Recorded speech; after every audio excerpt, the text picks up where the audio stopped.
Shalom saudaraku, kembali lagi berjumpa di We Talk No I But We Let's Talk Together bersama saya Pastor Wigan Sugandi. Dan pada kesempatan ini saya tidak sendirian, saya ditemani oleh seorang hamba Tuhan, seorang motivator juga, seorang trainer tepatnya coach ya.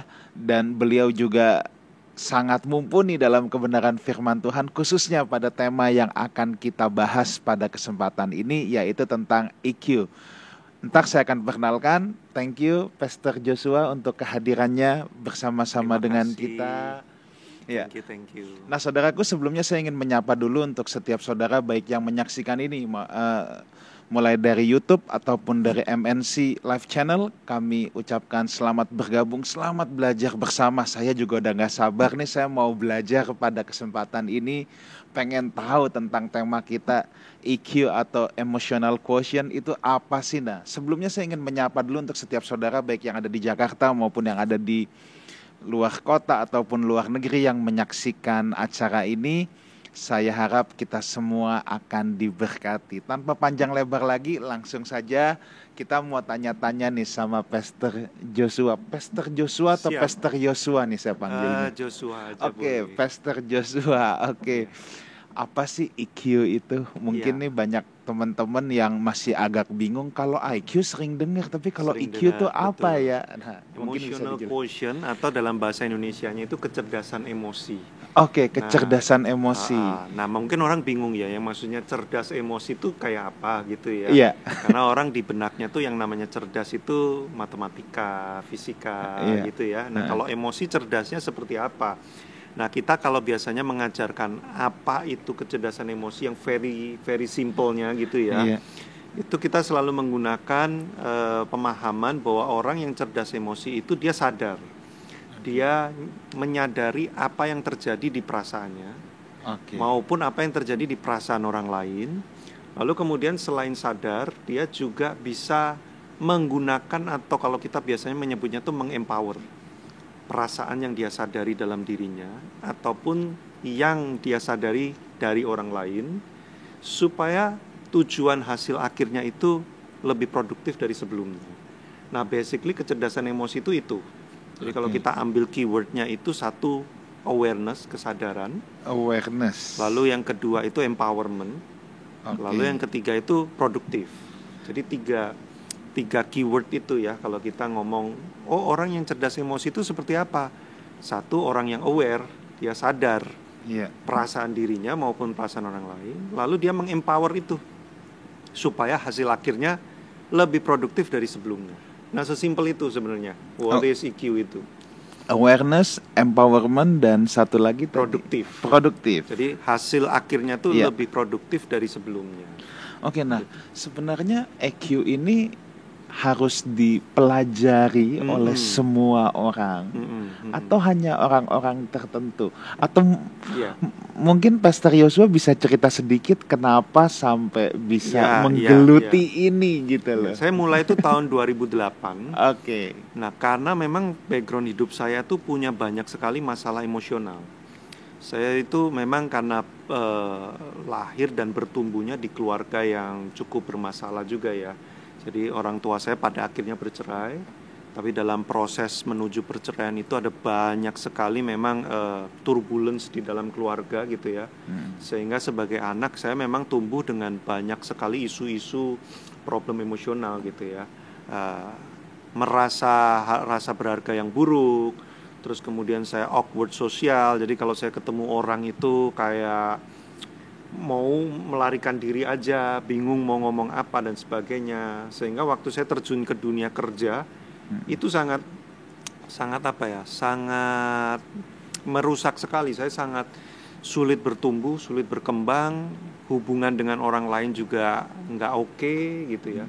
Nah, dari situ saya berpikir apakah hidup saya tuh harus kayak gini selamanya gitu ya. Dalam hati tuh pengennya lebih baik tapi nggak tahu bagaimana caranya. Nah, saya bersyukur, ya saya percaya ini tuntunan Tuhan ya. Tuhan mempertemukan saya dengan yang namanya kecerdasan emosi ini. Mulai belajar, mulai ngulik-ngulik. Ternyata tahu kenapa saya jadi begini. Itu urutannya bagaimana, proses yang terjadinya seperti apa, lalu apa yang bisa dilakukan. Nah, di situ saya tertarik. Saya mulai mendalami, terus praktekin kan, mulai praktekin sedikit-sedikit. Oh, ternyata kalau gini, coba diginiin. Nah, itu proses journey belasan tahun itu banyak mengubah hidup saya.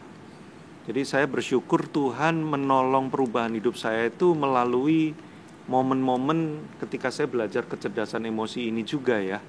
Nah, di situ saya ngalamin banyak perubahan. Akhirnya saya kepikiran kayak banyak orang kayak saya loh, ya ngalamin kendala tapi nggak ngerti harus bagaimana. Dan dulu saya kayak gitu, nggak ada orang yang ngasih tahu, nggak ada orang tuh yang kamu bisa lakukan kayak gini, kayak gini, kayak gini. Nah, saya merasa kayak terpanggil juga ya. Kayaknya kalau saya bicara tentang ini, mengajarkan ini, sharing tentang ini, mungkin ada orang-orang yang seperti saya yang nggak tahu bagaimana, terus kemudian ketemu, mungkin bisa ngalamin breakthrough. Nah, itu asal usulnya kenapa saya bisa kemudian mendalami kecerdasan emosi ini. Jadi kecerdasan emosi ini sebenarnya harus dimiliki atau harus sedikitnya semua orang menyadari inilah. Iya. Bukan hanya yang punya masalah emosional aja kan. Iya. Kan karena ada mungkin orang yang ya memang orangnya bawaannya kalem, yang agak flat, sumbunya panjang, bukan apa sumbunya pendek ya. Nah, orang-orang seperti ini yang boleh dikata yang lebih pragmatis gitu ya. Ini perlu nggak untuk? Justru saya itu termasuk orang yang pragmatis. Oke. Yang terlalu nggak apa-apa deh, udah nggak apa-apa deh. Kalau dibilang sumbu panjang, saya agak kepanjangan sumbunya, which is itu justru menjadi masalah juga. Nah, jadi kita seringkali salah persepsinya itu adalah orang yang kecerdasan emosinya bagus itu nggak marah lagi. Oke. Wah, dia udah nggak marah lagi. Terus kalau diapa-apain tuh kayak nerimo gitu ya, mengalah gitu ya. Nah, kalau di dalam kecerdasan emosi itu bukan definisi kecerdasan emosi. Oke. Jadi definisi kecerdasan emosi itu bukan di hasil akhirnya apa, tetapi bagaimana proses terjadinya sampai kita memutuskan hasil akhir itu. Nah, lebih lihat di situnya.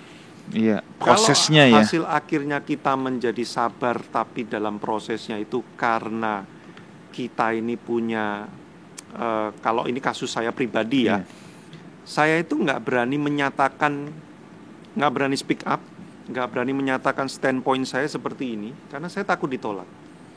Saya takut kalau nanti orang tuh menganggap saya jelek, buruk. Jadi akhirnya saya banyak menahan diri demi memunculkan citra bahwa saya ini orangnya oke kok, saya ini orangnya enak gitu, diajak bersosialisasi enak. Nah, akibatnya saya nggak mau stand up untuk prinsip-prinsip yang menurut saya harusnya itu saya nggak boleh kompromi ya. Saya nggak berani speak up. Jadi akhirnya waktu kerja tuh saya kayak agak tertindas juga Pak akhirnya ya. Suruh lembur hari Minggu apa nggak even cuman ngomong boleh nggak Pak kalau saya cari ganti, itu aja nggak berani.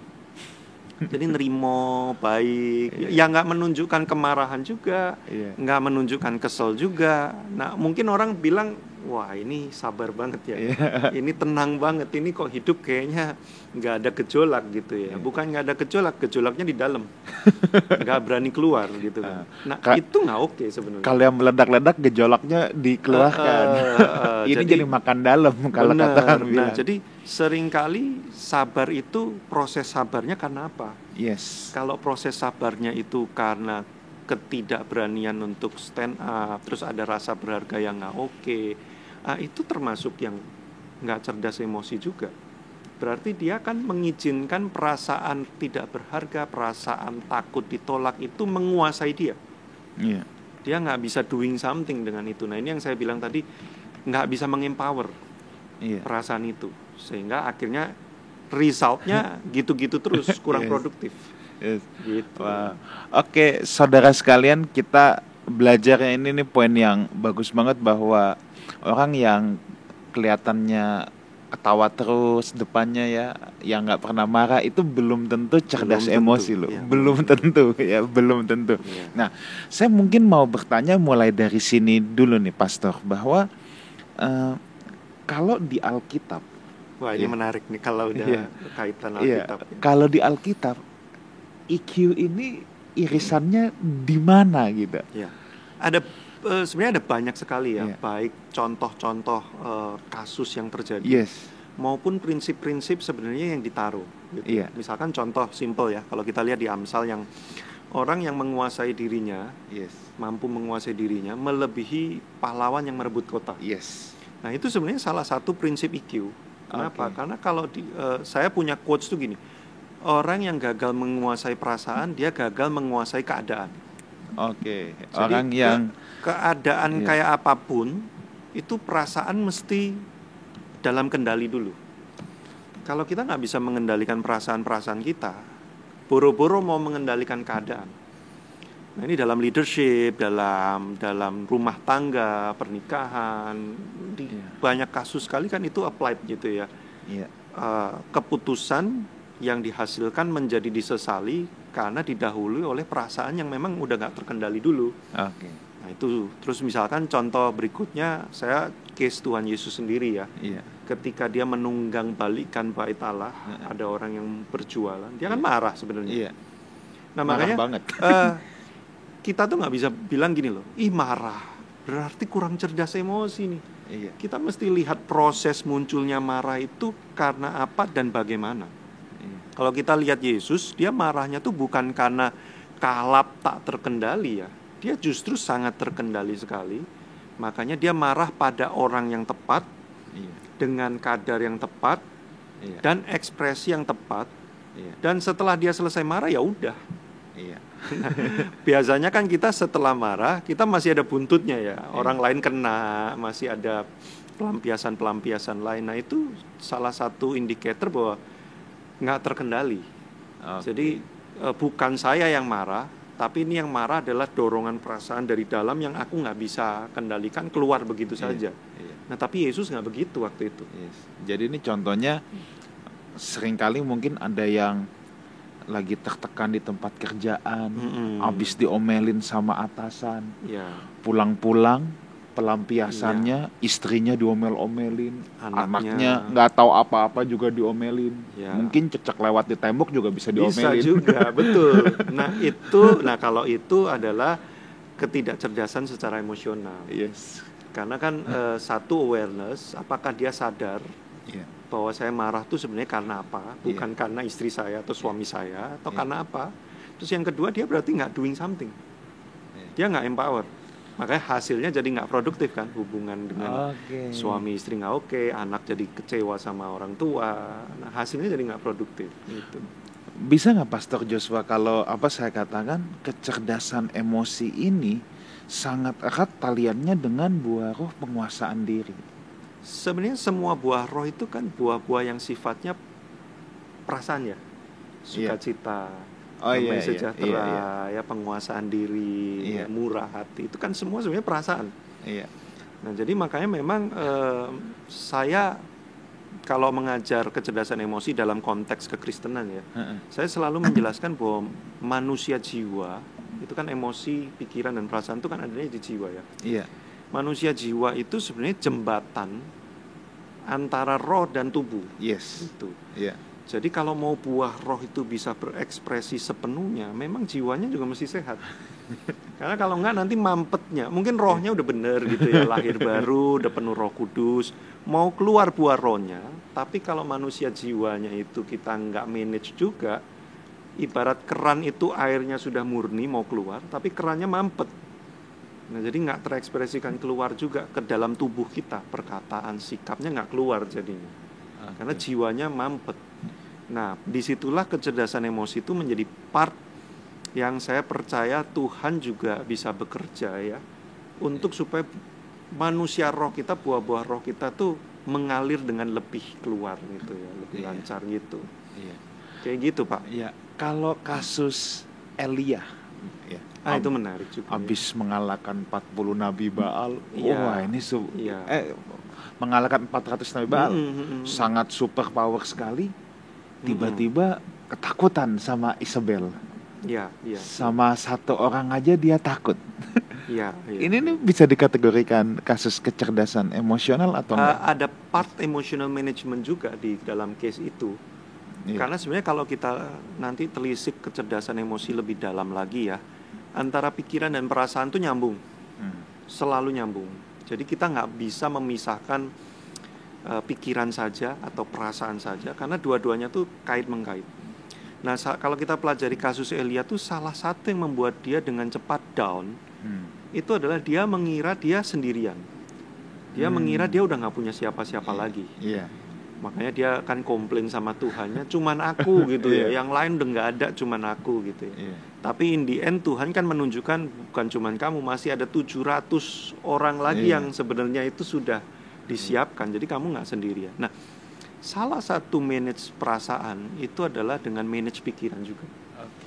Karena apa yang kita pikirkan instantly dalam waktu yang sangat cepat sekali create feeling. What do you think itu create feeling.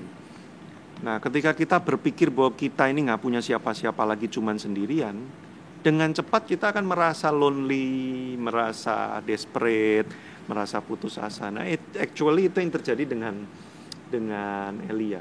Dia tidak sadar bahwa sebenarnya dia tidak sendirian. Nah, makanya ini menarik, Pak. Ada prinsip yang saya selalu ulang-ulang kalau ngomong kecerdasan emosi itu gini. Apa yang kamu rasakan itu real. Perasaannya tuh real. Tapi belum tentu sesuai dengan realita. Kita merasa sendiri, lonely, itu real memang, terasa gitu ya, feel lonely-nya. Tapi feeling lonely itu belum tentu sesuai dengan keadaan sesungguhnya, apakah kita benar-benar alone atau enggak. Nah, itu yang terjadi dengan Elia ya. Dia merasa sendiri, tapi realitanya dia sebenarnya tidak sendirian. Nah, banyak orang mengira apa yang dia rasakan itu selalu 100% represent the reality. Jadi kalau misalkan ya ada jemaat di gereja merasa gembalanya kok kayaknya nggak caring sama aku ya, belum tentu gembalanya tuh nggak caring loh. Jadi bisa jadi dalam realitanya gembalanya masih caring, tapi mungkin situasi saat itu membuat dia merasa aku sudah nggak diperhatikan lagi. Nah, kecerdasan emosi itu kemampuan untuk menyadari bahwa aku merasa nggak di-caring nih, aku merasa kayak terbuang nih. Lalu di-empower kan, apakah benar gereja ini membuang aku, gembalaku, pemimpinku, rekan pelayananku, apakah benar membuang aku? Jangan-jangan enggak loh. Coba selidiki dulu, ngobrol dulu, ajak ngobrol, ketemu dulu, confirm dulu. Nah, itu empowerment. Sadar, lalu empower. Karena kita mengempower, abis ngobrol, oh ternyata ada salah paham. Baru tahu. Ya udahlah, nggak jadi keluar gereja. Yuk lanjutin terus. Hasilnya jadi produktif. Nah, itu kecerdasan emosi. Wah. Gitu. Saudara, ini isinya daging semua ya. Saya nih nyatat terus loh dari tadi. Oke, Pastor. Jadi kalau saya melihat ya dari pemaparan Pastor Joshua nih masih banyak yang saya mau tanyakan. Tapi sementara ini dari pemaparan Pastor Joshua ini sesuai dengan prinsip kekristenan banget. Saya selalu suka mengajarkan gini, Pastor, bahwa prinsip kekristenan itu memang inside out, bukan outside in. Betul. Jadi harus apa yang ada di dalam dulu, harus dalam dulu yang dibenerin gitu. Jangan sampai outside in. Makanya telur kalau dipecahkannya dari dalam ada kalau dari dalam akan ada kehidupan. Kalau dari luar telur mata sapi. Ya betul. Inside out, betul sekali. Jadi sebenarnya kecerdasan emosional ini sangat bagaimana kita menguatkan atau memperbaiki atau menata apa yang ada di dalam kita ini sehingga kita tidak lagi disetir atau dikuasai oleh realitas yang ada di luar. Betul. Karena sebenarnya apa yang terjadi di luar itu kan kita nggak bisa apa-apain ya seringkali ya, Pak Wiken ya. Perkataan orang, sikap orang itu kita nggak bisa atur gitu. Sedikit sekali yang kita bisa atur. Betul. Suami istri kan sering berantemnya itu berlama-lama karena mencoba mengatur pasangannya kan. Kamu nggak boleh ngomong kayak gitu.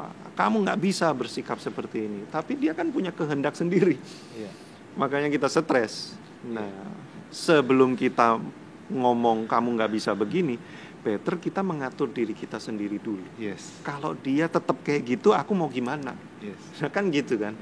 Pastor, saya nih keinget satu kisah nih. Kalau kita bicara tentang mengatur diri kita sendiri dulu atau deal with our heart first.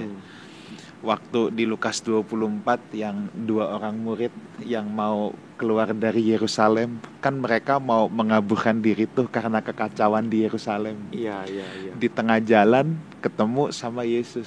Iya. Awalnya kan pada nggak sadar ini siapa. Iya, Ngomong iya, punya iya. ngomong, mereka akhirnya sadar. Iya. Ini Yesus. Setelah dijelaskan apa gitu ya sama Tuhan Yesus bilang, dibuka pikirannya. Ini kalau yang menarik bahwa mereka kemudian batal ke Emmaus, dia jalan balik lagi ke Mm-mm. Yerusalem untuk menemui 11 murid lainnya. Iya, Nah, dari sini kalau yang saya lihat bahwa memang Tuhan seringkali mau deal dengan hati kita. betul. Kekacauan di Betul. Yerusalemnya tetap ada kok. Betul, itu betul. Still there gitu. Betul, betul. Tuhan tidak fix up kekacauannya. Tapi dia fix up hati Yes. kita. Ya itu betul. Dan itu yang membuat mereka bisa berbalik, responnya bisa kembali ke Yerusalem. Apa yang berubah? Yerusalemnya tetap sedang kacau saat Iya. itu. Yang berubah adalah hatinya. Betul, betul. Sebenarnya yang sering kali berantakan itu perasaan kita dulu, Oke. gitu ya. Kalau perasaan kita itu udah berantakan, semua keadaan akan terasa seolah-olah berantakan. Padahal mungkin keadaannya ya tidak seberantakan itu, atau mungkin ya seberantakan itu, tapi perasaan kita kalau udah lebih tenang, kita bisa menghadapinya itu memang jauh lebih kalau orang bilang tuh lebih clear, lebih clarity, punya hikmat. Nah itu asalnya dari ketenangan hati dulu. Yes. Gitu. Tapi kalau kita pikir, salah satu ciri anak-anak, kalau anak-anak itu kan Ya. merasakan, bertindak, baru berpikir akibatnya. Iya, iya, Ini iya, anak-anak. iya, Pokoknya ada merasakan apa, dia bertindak aja dulu. iya. Entah kalau di belakang dapat hukuman, ya kena Menyesal. hukum. Iya, Tapi kalau yang udah dewasa kan harusnya berpikir dulu, betul, bertindak baru merasakan. betul. Makanya kalau di EQ itu kita punya yang namanya consequential thinking. Oke, gimana tuh? Memikirkan apa akibatnya sih, konsekuensinya itu apa. Itu sehingga ketika kita memutuskan, bukan cuman karena aku merasa seperti ini, tapi aku juga memikirkan konsekuensi kalau aku lakukan ini tuh apa. Nah tadi yang Pak Wigan bilang anak-anak ya, Iya. anak-anak kenapa seperti itu? Iya. Karena dia menganggap perasaannya tuh absolut, Pak. Oke. Kalau dia merasa marah, dia yakin sekali absolut bahwa orang tuanya jahat. Gitu ya. Misalkan dia main gitu ya, dia mainan terus mainannya diambil. Dia merasa kayak tidak adil, kok gini sih, kok aku diperlakukan seperti ini. Nah, dia mengira itu absolut. Karena memang anak-anak itu hardware otaknya memang belum jadi gitu ya, kemampuan untuk akal budinya itu belum sempurna. Maka kalau itu terjadi pada anak-anak misalkan usia TK gitu ya, itu masih sangat bisa dimaklumi karena hardware-nya sendiri memang belum ready untuk bisa consequential thinking. Tapi kalau itu terjadi pada orang dewasa, nah itu problem. Karena sebenarnya hardware-nya sudah ada, akal budinya itu udah ada. Nah, makanya kalau ada orang dewasa yang dia bisa perasaannya absolut gitu ya, dia nggak memikirkan konsekuensi ujungnya apa. Nah itu yang disebut juga kurang cerdas emosi gitu. Jadi perasaan itu real, tapi dia bukan instruksi. Jadi kalau kita merasa marah, itu bukan instruksi untuk mukul, untuk meninggalkan, untuk agresif. Itu bukan. Perasaan marah itu hanya sekedar kasih tahu loh bahwa ada sesuatu yang terjadi di dalam dirimu. Tapi bukan berupa instruksi. Nah, tapi seringkali kita menganggap kalau aku marah berarti itu sebuah legalitas untuk melakukan sesuatu yang sifatnya agresif. Seolah-olah seperti ada instruksi. Padahal instruksi itu harusnya datang dari mana? Dari diri kita sendiri yang kita submitkan kepada firman Tuhan. Nah, kurang lebih begitu.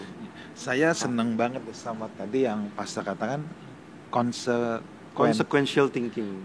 Consequential thinking. Kita ngelihat banyak pemberitaan misalnya yang belakangan ini kalau yang sering terjadi kan aksi koboi jalanan. Iya. Ada apa dikit, ya jeder emosi atau ya, apa. ya. Di Jakarta kayaknya itu challenge banget ya yang kayak gitu ya. Ini nih mungkin salah satu contoh emosinya tidak cerdas, tidak berpikir dari konsekuensi, hanya perasaan kesel saat itu, ya udah aku luapkan dulu. Iya, iya, ya itu juga saya lihat karena culture ya Pak ya. Oh, culture juga ya. Jadi memang kecerdasan emosi itu juga bisa dibentuk dari pembiasaan yang terjadi di sekeliling kita. Mm-mm. Kalau kita terbiasa melihat orang itu cepat meluapkan gitu ya, nggak pakai dialog dulu, nggak pakai berpikir dulu, kita akan cenderung nanti bisa mengikuti itu, melihat sekeliling kita gitu. Nah, makanya kita sebagai orang Kristen sebenarnya ya punya tanggung jawab untuk membuat culture yang baru. Culture yang lebih bijaksana, culture yang lebih consequential thinking. Jangan sampai kita orang Kristen juga, saya lihat di sosial media juga agak miris loh Pak ya. Akun-akun rohani itu komentar-komentar yang dibawanya juga menurut saya juga sangat hampir tidak ada bedanya juga dengan yang non Kristen gitu ya, cara berkomentar, cara apa. Nah, saya khawatir ini lahir dari cuman kayak ini orang kok nyebelin ya, wah langsung main ketik tanpa berpikir konsekuensinya. Iya. Kalau saya post ini, saya sebagai pribadi akan bertumbuh jadi lebih baik nggak? Saya post ini, orang yang punya postingan akan bertobat nggak sih kalau saya giniin? Iya. Kalau enggak, berarti kan nggak produktif. Ngapain diterusin? Iya, iya. Saya post kayak gini, akun lain yang nongkrong di situ juga apa nanti dapatnya? Lalu yang non Kristen akan belajar apa? Itu kan nggak mikir sejauh itu. Iya. Cuman kayaknya kesel aja lah, saya posting aja. Wah, rupanya Ini bahaya. kita dalam berapa sosial media pun sangat dibutuhkan ya. Iya, sangat dibutuhkan Yang kecerdasan namanya emosi. kecerdasan emosi. Kalau enggak, salah-salah bisa jarimu harimaumu. Betul, betul, betul. Saya rasa yang paling penting itu adalah gini loh, hasilnya apa sih? Yes. Kalau kita lakukan ini, hasilnya apa? Tujuannya mau apa? Nulis itu, pengen orangnya berubah nggak sih? Kalau pengen orangnya berubah, misalkan kita lihat tuh postingannya sesat nih, salah nih. Kita kan pengennya dia berubah dong. Masa kita pengen dia kayak gitu terus? Kalau kita pengen dia berubah, cara menulis seperti apa yang kira-kira akan dia terima? Kalau kita langsung ujuk-ujuk bilang dasar sesat, ke neraka lu, ya dia belum tentu berubah juga. Nah, ini yang saya bilang, hasilnya berarti tidak produktif. Kita mesti evaluate ulang tindakan kita. Nah, ini prinsip-prinsip kecerdasan emosi ya yang kita bisa praktekkan sebenarnya dalam kehidupan kecil-kecil sehari-hari daily kita. Yes, gitu. yes. Nah, dari tadi saya juga berpikir bahwa kecerdasan emosi ini sepertinya sangat bertalian erat nih Pak dengan pemulihan gambar diri. Iya, iya. Karena tadi kan seperti Pastor Joshua katakan, kita berpikir kita nih begini, Iya, kita nih mungkin tidak berharga, kita nih tidak bisa apa-apa dan lain iya, sebagainya. betul. Dan seringkali banyak orang Kristen biarpun sudah jadi Kristen tapi self image-nya ini Masih insecure yes, gitu ya. masih insecure, Iya. belum sehat. Nah, ini kalau Pak Joshua melihat pemulihan gambar diri dan EQ Ya. ini gimana nih? Jadi kalau kita belajar kecerdasan emosi ya nanti ya, kita akan lihat yang sangat core sekali. Itu adalah cara pandang pada diri sendiri, salah satunya ya. Jadi ternyata kalau kita amati banyak sekali pola-pola emosi yang tidak sehat yang dikembangkan orang, itu datangnya dari mana? Rupanya waktu ditelisik, datangnya itu dari cara pandang pada diri sendiri yang bermasalah. Nah, ketika cara pandang pada diri sendiri itu bermasalah, nanti keluarnya ekspresinya tuh perasaannya minder, merasa tidak berharga, merasa takut, malu, macam-macam. Ya termasuk kemarahan-kemarahan itu bisa keluarnya dari cara pandang pada diri sendiri yang nggak sehat loh Pak. Iya. Jadi orang marah, nah ini menarik kalau kita ngomong sedikit marah. Marah itu sebenarnya emosi turunan. Dia bukan emosi utama, dia emosi turunan. Emosi turunan tuh maksudnya gini, ada emosi lain yang mendahului muncul, kemudian di follow up oleh perasaan marah. Jadi kalau orang marah, itu sebenarnya ada yang mendahului sebelum marah. Iya. Contoh, dia takut dianggap jelek, dia bisa marah dulu. Dia takut disalahin, dia marah nyalahin orang dulu, bisa. Ya, misalkan istri atau suami takut ketahuan berbuat salah. Ya, pasangannya udah mulai nanya, ini ditaruh di mana sih barangnya tadi? Ngegas duluan. Dia nyadar bahwa dia salah nih naruh Iya. barangnya. Dia takut nanti posisinya nggak oke, kalah gitu ya. Dia bisa marah dulu. Kenapa sih kayak gini aja dipermasalahin? Kenapa sih aturan di rumah banyak banget apa segala? Bisa marah dulu. Iya. Nah, jadi marah itu emosi turunan. Nah, ujungnya seringkali dari mana? Cara pandang pada diri sendiri yang nggak sehat, berantakan. Nah, itu ekspresi keluarnya tuh buahnya bisa macam-macam sekali. Makanya menurut saya Yesus salah satu yang dia lakukan bukan cuma menebus dosa, tapi salah satu yang dia pulihkan adalah keberhargaan. Dia mengembalikan kita kepada desain awal, diciptakan serupa dan segambar dengan Allah. Yes. Itu makanya selain dosa kita ditebus, kematian Yesus itu mengembalikan kita sebagai pribadi bahwa kita ini berharga dan mulia di hadapan Tuhan. Karena begitu kita menyadari itu, nanti perjuangan-perjuangan emosional kita menjadi lebih mudah. Kalau kita sadar bahwa ternyata aku ini diterima, dikasihi, berharga banget. Nah, cara pandang kita udah bener. Nanti kita ngadepin insecure apa segala macam tuh lebih gampang. Nah, tapi sayang banyak orang Kristen kesadaran ini tuh lemah. Perlu terus diingatkan terus-menerus gitu.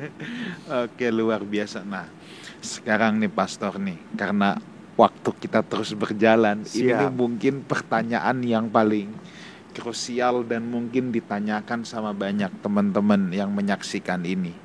Oke. Kalau saya sekarang sadar, kayaknya kecerdasan emosional saya bermasalah nih. Oke. What should I do? Apa yang harus saya lakukan? Apa yang diperlukan supaya saya memiliki kecerdasan emosional yang sehat? Oke. Kalau di kelas saya kita punya model gitu ya, model pembelajaran kecerdasan emosi ya. Nah, yang paling pertama tuh kita sebut dengan emotional landscaping. Jadi kita melihat dulu landscape-nya, gambaran besar yang namanya emosi itu seperti apa sih? Nah, kita mesti belajar itu. Kita mesti ngulik, kita mesti memberi diri, menyediakan waktu, pikiran kita untuk belajar. Nah, saya menemukan salah satu yang disayangkan dari orang-orang Kristen itu adalah mereka seringkali statementnya gini, baca Alkitab aja cukup. Nah, betul, baca Alkitab saja, betul membaca Alkitab itu adalah poin yang sangat penting sekali karena di situ mengandung prinsip kebenaran. Tapi sayangnya memang Alkitab itu adalah buku teologia. Alkitab itu message utamanya adalah Injil.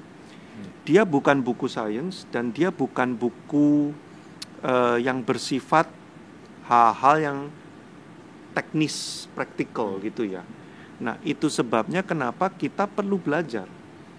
Prinsipnya semua harus berdasarkan Alkitab. Tapi how to do it, praktikalnya, seringkali kita memang perlu belajar dari sumber-sumber yang selaras dengan Alkitab. Nah, makanya di Alkitab kita tidak akan menemukan pelajaran tentang otak, tentang mekanisme otak gitu ya. Kenapa kok nggak ditulis di Alkitab? Kalau semua ditulis di Alkitab, kita akan makin males baca. Orang Alkitab segitu aja orang udah susah baca. Bagaimana kalau Alkitab ratusan ribu halaman semua ditulis di situ, nggak ada yang mau baca. Makanya Alkitab message utamanya Injil dan prinsip-prinsip kebenaran. Tapi ada hal-hal lain yang kita perlu pelajari supaya apa? Supaya Injil dan message kebenaran itu makin dikonfirm dan makin kuat terjadi dalam hidup kita. Jadi sejak saya belajar kecerdasan emosi, Pak Wigan ya, saya menemukan bahwa Alkitab itu gila, hebat banget. Setiap saya belajar IQ, saya menemukan, lah ini kan yang ditulis di sini, lah ini kan yang Yesus ajarin, lah ini kan yang kita praktekkan di dalam gereja, lah ini kan kita disuruh begini-begini, ternyata ini penjelasan-penjelasan praktikalnya.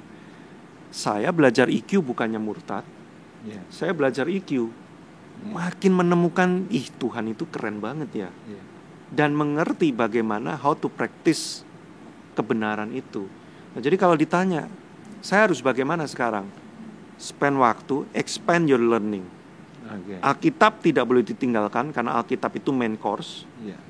Tapi kita perlu tambahkan, kita mulai perlu belajar, baca cari resources, pelajari tentang kecerdasan emosi, dan selalu referkan nanti kepada kebenaran firman. Wah, belajar tentang ini nih, firmannya ngomong apa ya? Ketika itu nanti nyambung, wah itu kayak metanoia banget tuh. Nanti di situ kita akan nemuin pantesan Yesus suruh ini, pantesan Alkitab suruh ini praktikalnya. Nah itu bisa mulai dari situ. Jadi landscape emosi itu seperti apa sih? Kita dapat gambaran dulu. Gitu. Oke. Nah, wow. Jadi saudara, kalau saudara mau belajar lebih lanjut tentang hal ini, bisa kemana nih, Pastor? Paling simple, gratis, dan effort nggak besar. Follow akun Instagram saya. Karena saya setiap hari tuh posting tips apa. Saya sudah sekitar 1.700 posting, Pak Wigan. Itu kalau mau di scroll sampai bawah itu banyak sekali tips-tips EQ yang saya sudah taruh di situ. Lalu yang kedua, kalau a little bit effort dikit, ikut komunitas saya namanya Sobat JIW. Itu bayar sekali doang, bayarnya terserah. Sebulan sekali ada sesi Telegram dengan saya tentang kecerdasan emosi. Nah itu effortnya agak nambah dikit. Mau nambah dikit, beli buku.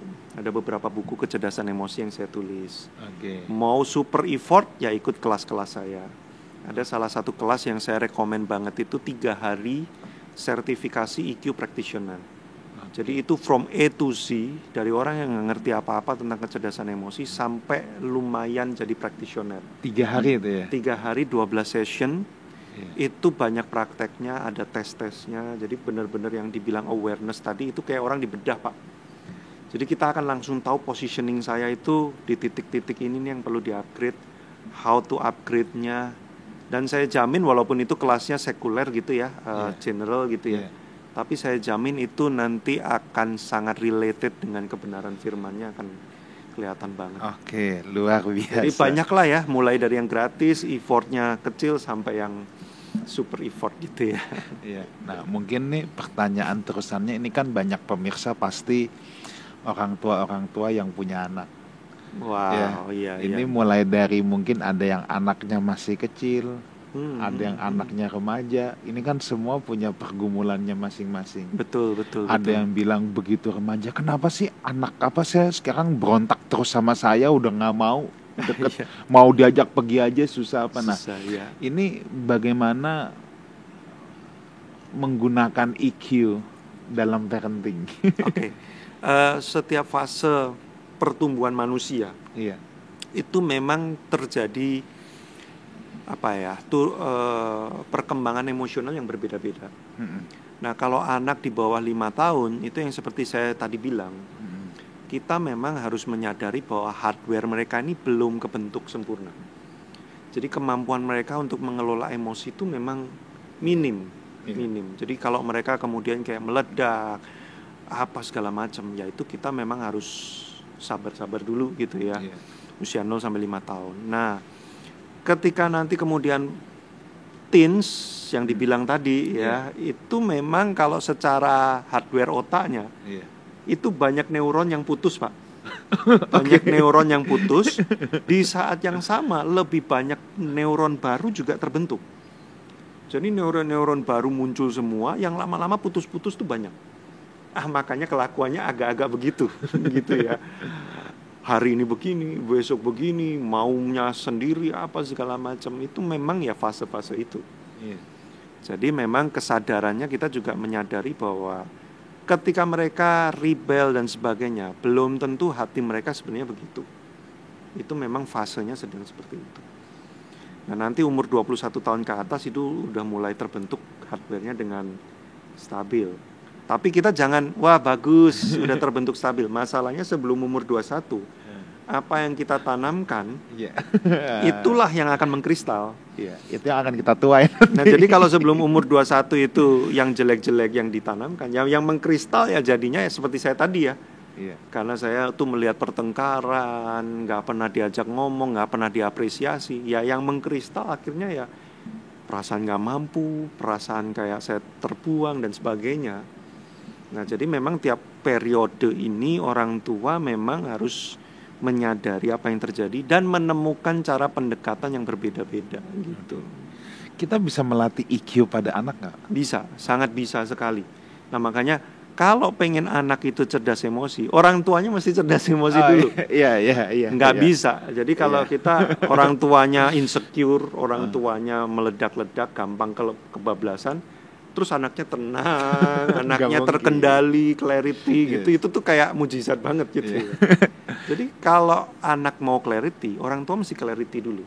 Makanya ketika ngajarin anak tuh gimana? Ketika terjadi sesuatu, itu momen yang paling bagus untuk ngajarin kecerdasan emosi. Kalau lagi baik-baik aja, Iya. emosi itu kita mesti gini. Itu ya bisa masuk, bisa enggak, banyak enggaknya. Iya. Tapi justru ketika mereka nangis, marah, diperlakukan nggak adil sama temennya, mainannya dirusak dan sebagainya, itu momen paling tepat untuk orang tua ngajar EQ. Nah makanya orang tuanya kan mesti tenang dulu. Iya. Nggak bisa apa sih gue ikut riwo apa ya, itu anak akan belajar. Oh kalau aku punya masalah aku harus kayak gitu. Iya. Nah orang tua tenang. Nah yang paling praktikal ya, karena waktu nggak banyak, yang bisa dipraktekkan itu gini, ajarkan awareness sama si anak. Kenapa kamu kok kayak gini, kenapa? Consequential thinking. Emang kalau kamu kayak gini, mainanmu balik lagi. Emang kalau udah rusak gini, kamu teriak-teriak seperti ini, kamu bisa pakai mainan itu lagi. Nah, jadi diajak berpikir konsekuensi. Oh, nggak bisa. Kalau nggak bisa, apa yang kita bisa lakuin? Yuk kita coba perbaikin yuk. Nah, kalau nggak bisa, mau beli lagi, kita tunggu dulu. Sementara nunggu, kamu mau teriak-teriak kayak gini terus ya. Walaupun dia mungkin belum tentu ngerti ya, karena hardware-nya. Tapi at least itu tersimpan di subconscious, Pak. Iya. Kalau ini diulang-ulang, nanti waktu dia dewasa, itu akan muncul. Oh, waktu aku ngadepin sesuatu yang nggak oke, sejak dulu beginilah cara orang tuaku dan aku menghadapinya. Tenang dulu, mikir dulu, kalau aku kayak gini nanti jadi gimana? Emang nggak ada yang bisa dilakukan? Wah, akan kebentuk pola itu. Wah, kalau itu terbentuk ketika kita sudah dewasa, menolong banget dia ngadepin hidup. Gitu. Dimulai dari orang tua dulu, mesti bisa begitu. Luar biasa sekali. Saya betul-betul pengen belajar lebih dalam nih saudara nih tentang EQ ini. Saya aja sangat tertarik nih, daging semua nih apa yang kita bicarakan ini. Nah Pak, sekarang saya mau tanya tentang hubungan. Kan dulu awalnya selalu tes IQ aja ya. Iya. IQ itu paling penting. Terus kemudian muncul lagi EQ. Iya. Belakangan muncul lagi SQ. Nah, kalau Bapak lihat ini kedudukannya gimana sih? Sebab kan ada yang bilang IQ paling penting, ada yang bilang EQ paling penting. Terus pas SQ mulai rame, SQ yang paling penting. Iya. Jadi sebenarnya ini mirip kayak roh, jiwa, dan tubuh, Pak. Oke. Kalau spiritual tuh bicara tentang rohani ya, manusia roh ya. Nah, kalau EQ itu kan bicara tentang jiwa sebenarnya, perasaan dan juga pikiran mental kita. Nah, IQ itu sebenarnya hardware, literally kemampuan otak kita, tubuh sebenarnya itu, areanya tuh jasmania. Makanya IQ tuh agak-agak sifatnya gini ya, kayak saya ini bawaan tubuhnya dari lahir memang kayak gini, Pak. Saya makan banyak juga kayak gini terus. Nah, ini kan jasmania. Gitu ya. Mau diapa-apain ya kurang lebih begini. Nah, IQ kan gitu. Udah lahirnya misalkan 120. Ya mau minum ginkgo biloba apa segala macam paling nambah cuma 1-2 poin gitu ya. Udah terima aja gitu ya. Nah, tapi kalau EQ itu kan something yang manageable. Something yang bisa di-recovery ulang, something yang bisa di-restore oleh Tuhan. Karena itu jiwa. Memang ada unsur bawaan, karena kenapa? Karena kalau orang tua kita yang saya bilang tadi ya, riweh, apa-apa marah, apa-apa meledak, ya kita akan cenderung jadi begitu. Bawaan ini mungkin akan nyambung ke tipe-tipe kepribadian yang kayak DISC kan ya. Memang ada orang yang bawaannya dominan atau kolerik, ada yang bawaannya sanguin, ketawa kemana-mana. Iya, nah itu sebenarnya kalau menurut riset 50-50, 50% diturunkan, 50% dibentuk. Nah, Tuhan masih bisa restore di area ini. Nah, kemudian ada yang namanya area roh, SQ tadi. Nah, itu fully Tuhan benar-benar memang ada di situ gitu ya, something yang rohani. Nah, mana yang paling penting menurut saya, ketiga-tiganya ini kan menjadi kesatuan. Yes. Makanya manusia baru itu adalah roh yang diperbaharui, lalu kemudian munculnya lewat jembatannya jiwa, terekspresikan oleh tubuh. Jadi tiga-tiganya harus diurusin. Nah, kalau ditanya apa yang menentukan keberhasilan, kebahagiaan, kehidupan seseorang, ya tiga-tiganya. Karena kalau IQ-nya maaf kata ya, cuman 20 gitu ya. Dengerin kita ngobrol hari ini Pak Wigan, yang nggak ngerti juga ya. Jadi gimana dia mau menangkap tentang IQ gitu ya. Mungkin dia hadir di gereja kadang-kadang menyembah. Kalau IQ-nya cuman 20, ya mungkin dia nggak ngerti apa yang dilakukan. Kecuali Roh Kudus bypass gitu ya, langsung ke manusia rohnya. Bisa itu terjadi. Tapi tidak setiap kali itu terjadi. Karena Tuhan juga bekerja lewat jiwa dan tubuh juga. Seringkali gitu. Jadi kalau ditanya semuanya Pak, harus balance, semuanya punya peranan masing-masing ya. Betul. Jadi semuanya harus kita upgrade ya. Iya. Yes. Saya setuju banget. Sebab dulu saya suka mendengar, biasanya nih Pak, kalau pakar IQ bilangnya IQ yang paling penting. IQ tidak penting. Entah kalau SQ semua nggak penting. SQ kalau yang paling penting. Tapi saya setuju ini sama Pastor Joshua bahwa tiga-tiganya berjalan beriringan dan harus kita kembangkan. Nah, ini kalau kita ngomong-ngomong tentang EQ juga nih ya Pak ya. Saya ini juga jadi kepikiran bahwa kemampuan kita merespon atau menyerap firman Tuhan pun, EQ itu sangat punya peranan juga. Contoh, orang datang ke gereja, kalau dia kagak bisa menguasai emosinya, kebetulan lagi galau atau tadi di perjalanan mobilnya diserempet, betul. Itu dengar firman Tuhan juga bisa kagak masuk loh. Kalau misalnya betul. Kalau misalnya dia tidak punya kecerdasan emosi, kalau dia tidak punya self control yang kuat, bisa berpikir konsekuensi tadi semuanya. Betul. Mau datang ke gereja juga flat aja, udah dengar firman Tuhan juga udah kagak bakal masuk. Iya. Makanya kan ayatnya jagalah hatimu itu Pak ya. Jagalah hatimu dengan segala kewaspadaan, karena dari situ nanti kehidupan kita itu ditentukannya dari situ. Dan yang menarik, firman itu, ayat itu mengatakan yang harus menjaga perasaan kita, hati kita adalah kita sendiri. Bukan pendeta kita loh Pak. Bukan gembala kita, bukan pemimpin kita yang mesti menjaga hati kita, tapi kita sendiri. Nah, tapi kita seringkali kan subkon ya, hatinya disubkon ke orang lain ya. Wah, aku nggak mood nih, aku hari ini kebaktian nggak bisa dapat apa-apa. Kenapa? Habis WL-nya begitu, habis yang khotbah begitu. Oh, berarti kita subkon hati kita ke orang lain ya. Kita hari ini akan ngalamin Tuhan apa enggak, bukan saya yang memilih, tapi saya dipilihkan oleh yang khotbah, yang melayani, tempat gerejanya seperti apa. Nah, firman bilang bukan mereka, kamu. Nah, makanya kalau saya sering bilang, perasaan itu kayak kacamata.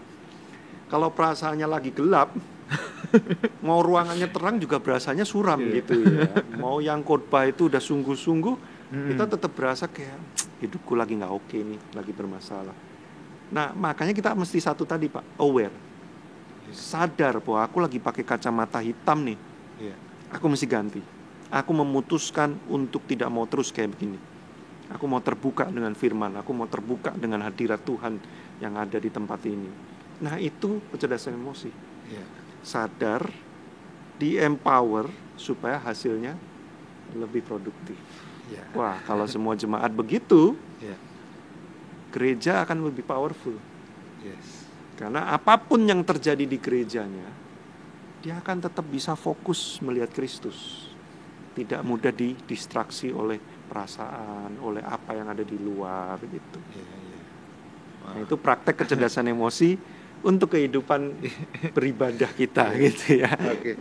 Pak, mungkin ada satu pertanyaan terakhir. Ini pertanyaan yang sangat praktikal sekali, Pak. Siap. Apa yang harus kita lakukan dari sudut pandang EQ ketika misalnya kita lagi dikecewakan sekali, kita mungkin lagi dijahati, mungkin ada teman menipu Iya, kita, iya, mungkin iya. pasangan hidup kita berselingkuh. Wah, hal-hal yang sangat pahit yang terjadi dalam hidup kita, Iya, ya. iya, Nah, iya. itu apa sih yang harus kita lakukan dari sudut pandang EQ Oke, kalau kita menghadapi ya. situasi itu? Jadi baik EQ maupun kekristenan ya sebenarnya inline di dalam meresponi keadaan-keadaan seperti ini ya. Yang pertama adalah kita itu memang harus menangkap message di dalam diri kita, perasaan yang muncul ya. Misalkan ketika kita kecewa, muncul perasaan kecewanya gitu ya. Nah, kita tuh mesti nanya sama diri sendiri, apa yang membuat aku kecewa? Apa yang terlanggar di dalam diriku yang membuat aku tuh kok bisa kecewa? Sesuatu apa yang kena di dalam diriku? Nah, itu pertanyaan pertama. Lalu pertanyaan kedua yang kita mesti tanyakan begini. Dengan terjadinya peristiwa ini, aku pengen menjadi pribadi yang seperti apa? Oke, ketika misalkan ada teman yang mengecewakan, aku pengen menjadi pribadi yang seperti apa? Apakah aku mau menjadi pribadi yang meninggalkan Tuhan? Apakah aku mau menjadi pribadi yang hancur, hidupku berantakan?